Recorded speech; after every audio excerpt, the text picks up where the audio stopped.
always think why the different patient has very fast decline in kidney function. We conducted first epidemiological study of the large cohort of patients, chronic kidney disease patients who treated by the hemodialysis. It can be help us to treat patient properly, maybe more aggressive in the early stage of the disease. It doesn't matter where you are working, at the home or at the work, so research is always with you. We can predict the development and forecasting of this disease until, for example, 2030 or 2035.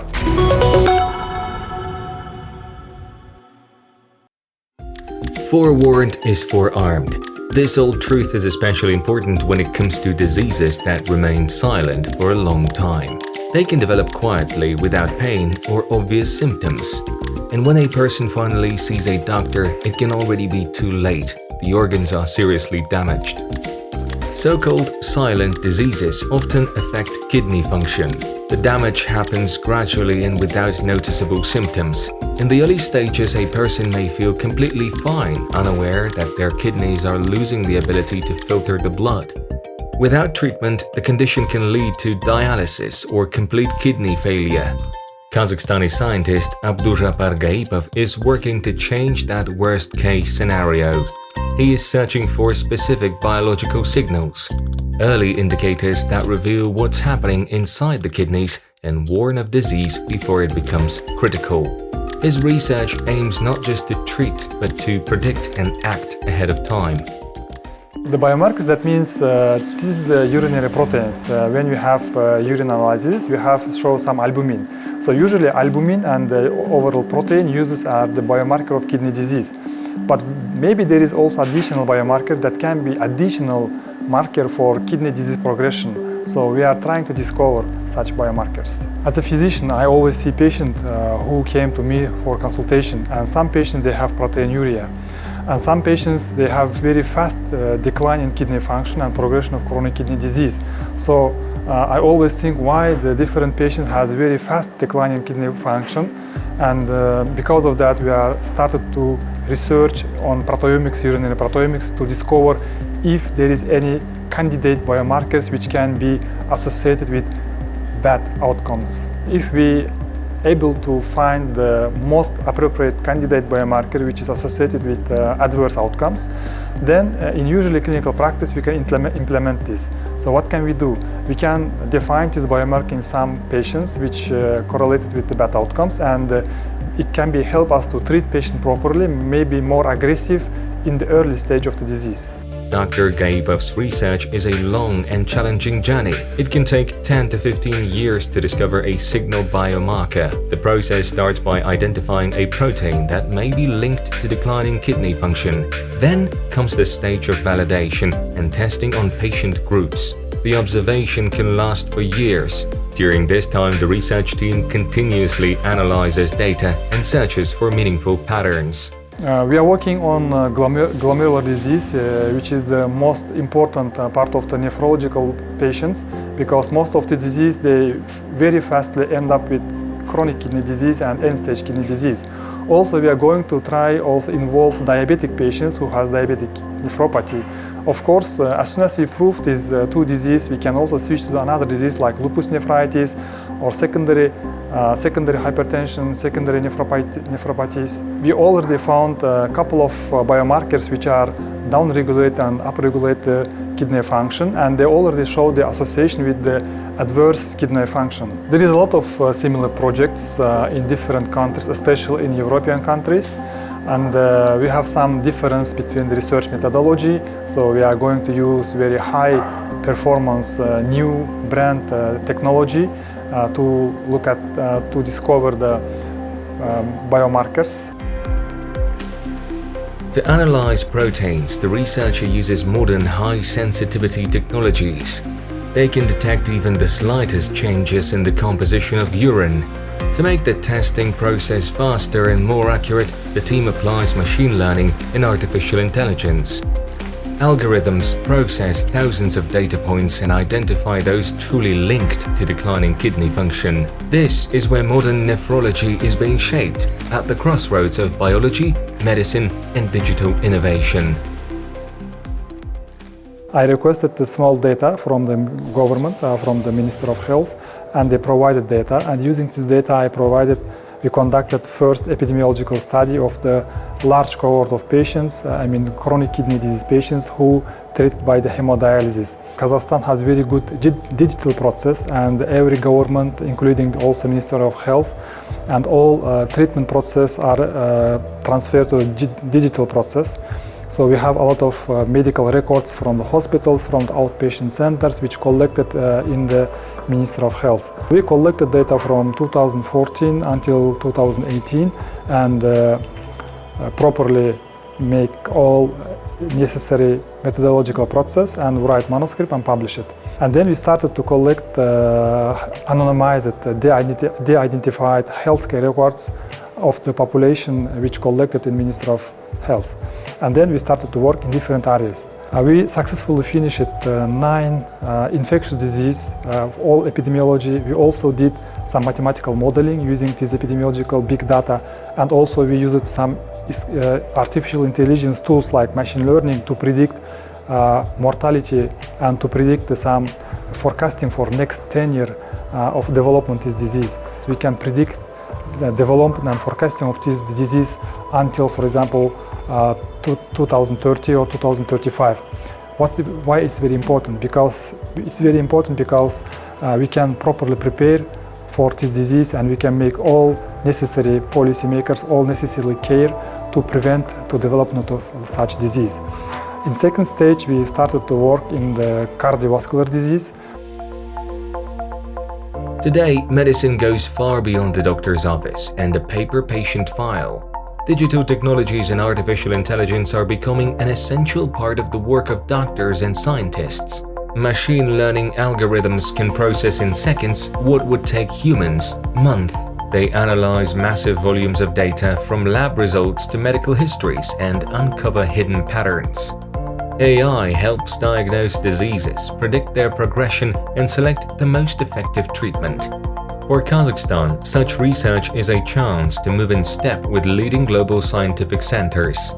Because the future of medicine is a dialogue between doctor and technology. And the stronger that connection, the greater the chance to ensure better outcomes for every patient. My part is the investigation of the epidemiology of the pancreatic cancer in Kazakhstan. I get the information about the age, like the necessary information about the age and demographical characteristics of pancreatic cancer patients in Kazakhstan. Then also some medical characteristics like the clinical stage, like cancer type maybe, if they had any treatment or not, and how they were diagnosed. So we are doing this investigation for the 10-year, for the period of from 2014 up to 2023. We use the new methods as survival analysis of the risk factors. It is first study like this in Kazakhstan. It is thorough, it is extensive. We do this study for all Kazakhstan, for all regions, and for this long period as 10 years. And also we are utilizing here the big database. This makes it unique also. And my colleagues, they are using machine learning methods, AI, and we can get really the deep assessment of the treatment and care and diagnostic level of these cancer types in Kazakhstan. We can do the prognosis of these cancers in the future for the next 10 years, for example. We can say if these types of cancer will increase in the incidence or not, what will be the situation with the mortality from them, and it is good for the future decision making. So the healthcare decision makers in Kazakhstan, they can use these findings to plan the future healthcare spendings, for example.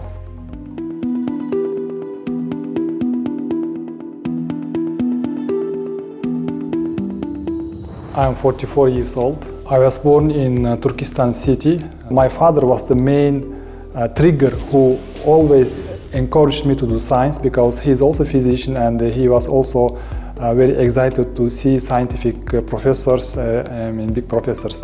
So he always suggests us to do science, and he tried to meet me with several professors in my student journey. I have two brothers, and both of them scientists. Both of them PhD in their field. My first brother, he is candidate in pedagogical science, and my second brother, he is the candidate in chemical science. My family, especially my father and mother and also my wife, they are very proud of me because I'm doing science. And my parents and my family always supported me to do science, because someone needs to support to do science, otherwise it's very difficult to go with the scientific career. Abduzhappar Gaipov graduated from the Medical University in Turkestan. After earning his bachelor's degree, he worked as a nephrologist at a hospital in southern Kazakhstan. A year later, he enrolled in a PhD program and began combining clinical practice with scientific research. This was followed by internships and research grants, first in Turkey, then in the United States, where he completed a research program in nephrology and epidemiology. After returning to Kazakhstan, he continued his academic work. Today, Dr. Gaipov teaches at the university, sees patients at a medical center, and leads major research projects focused on chronic kidney disease, epidemiology, and cardiovascular health. When you are doing research, it doesn't matter where you are working, at the home or at the work, so research is always with you.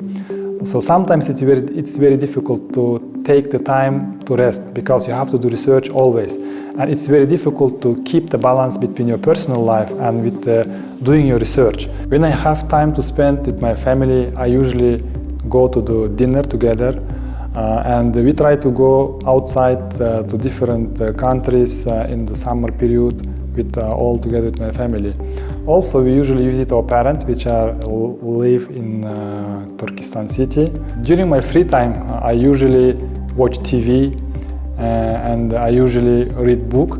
Especially last 4 or 5 years, I am very interested in some historical events, and usually started to read historical events and started to watch historical movies. Every 1-2 weeks, we are playing volleyball with my friends, and also sometimes I play table tennis with my colleagues at the university. Abduzhappar Gaipov knows better than most what it means to wait and not give up. His guiding principle in science is simple: never stop, even when the path gets difficult or results don't come right away. Research demands patience, especially when it's about people's health. Some projects stretch across decades. Scientists work with thousands of data points, follow patients for years, and test every hypothesis, one by one. Medical research, he says, isn't a marathon or a sprint. It's a long road, and only those who truly believe in what they do can keep walking to the end. My professor from University of Tennessee Health Science Center, Professor he actually told me that the epidemiological studies from Central Asia is very limited. So we don't know what's going on in Central Asia. So if you want to do some research, you can do epidemiological studies in Central Asia using your Kazakhstani data. So that really inspired me. And if you look at the literature, there is no evidence what's going on in the epidemiology of many diseases in Kazakhstan, especially even in Central Asia. So this idea especially inspired me to do this research when I came back to the Kazakhstan. We started to explore epidemiological situation in different diseases, socially important disease and high impact disease in Kazakhstan. And we want our results should be implemented in clinical practice. At the end of our research project, we want to make a very big impact not only in Kazakhstan, also in Central Asia. So our epidemiological studies using big data from healthcare records, we can do some surveillance centers, some situational centers to follow up the epidemiological situation at Kazakhstan. When you are doing very good quality research, your university can get higher ranking in the world. Of course, that makes very proud Kazakhstan to have such university. And also scientists, you can be in the list of the top scientists, and your colleagues see that Kazakhstan is contributing more and more in the science. Drawing on a vast collection of medical data, Abduzhappar Gaipov and his team are developing an interactive map of Kazakhstan. It will reveal how different diseases are spread across the country, region by region. This tool will give healthcare professionals a clearer picture of the situation on the ground, helping them spot emerging trends, identify high-risk areas, and make smarter, evidence-based decisions. We also developed a website when you can see the map of the Kazakhstan, and it's like such dashboard, so you can look at the prevalence incidence of the different disease in the different part of Kazakhstan. So it's also available. We are also working on different prediction models and calculators. So using our research results of our research methods, we can provide some prediction models to calculate the probability of survival or probability of death after 1 year, after 2 years. Currently in map of disease of dashboard, we have available 9 diseases, but we already completed around 30 different diseases. So we are working also to make this available in the website. But currently we have available 9 diseases, some of them cardiovascular disease and some of them related to the infectious disease. So now we know, for example, for some cardiovascular disease like stroke, like acute MI, also hypertension, also diabetes. So we know that which region in Kazakhstan we have high incidence, high prevalence and high mortality.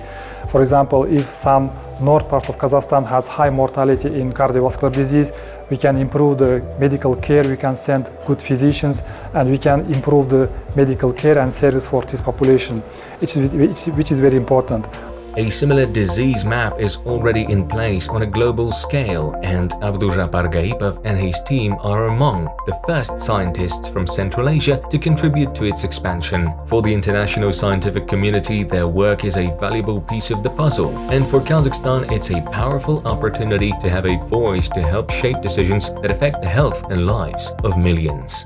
There is a global network which is called Global Burden of Diseases. This is the kind of the contribution of the scientists from worldwide contribution of the scientists. So acknowledging the burden of the stroke worldwide, we would like to contribute from our country to in terms of the validation of the estimates of the GBD and comparing our current trends to the global estimates. That would contribute in terms of the enhancing the estimates overall and providing the more real-world data. The stroke is a public health concern of the worldwide, therefore generating the evidence regarding the prevention or the treatment of this disease, we need more data. We need more clear, we need more transparent data.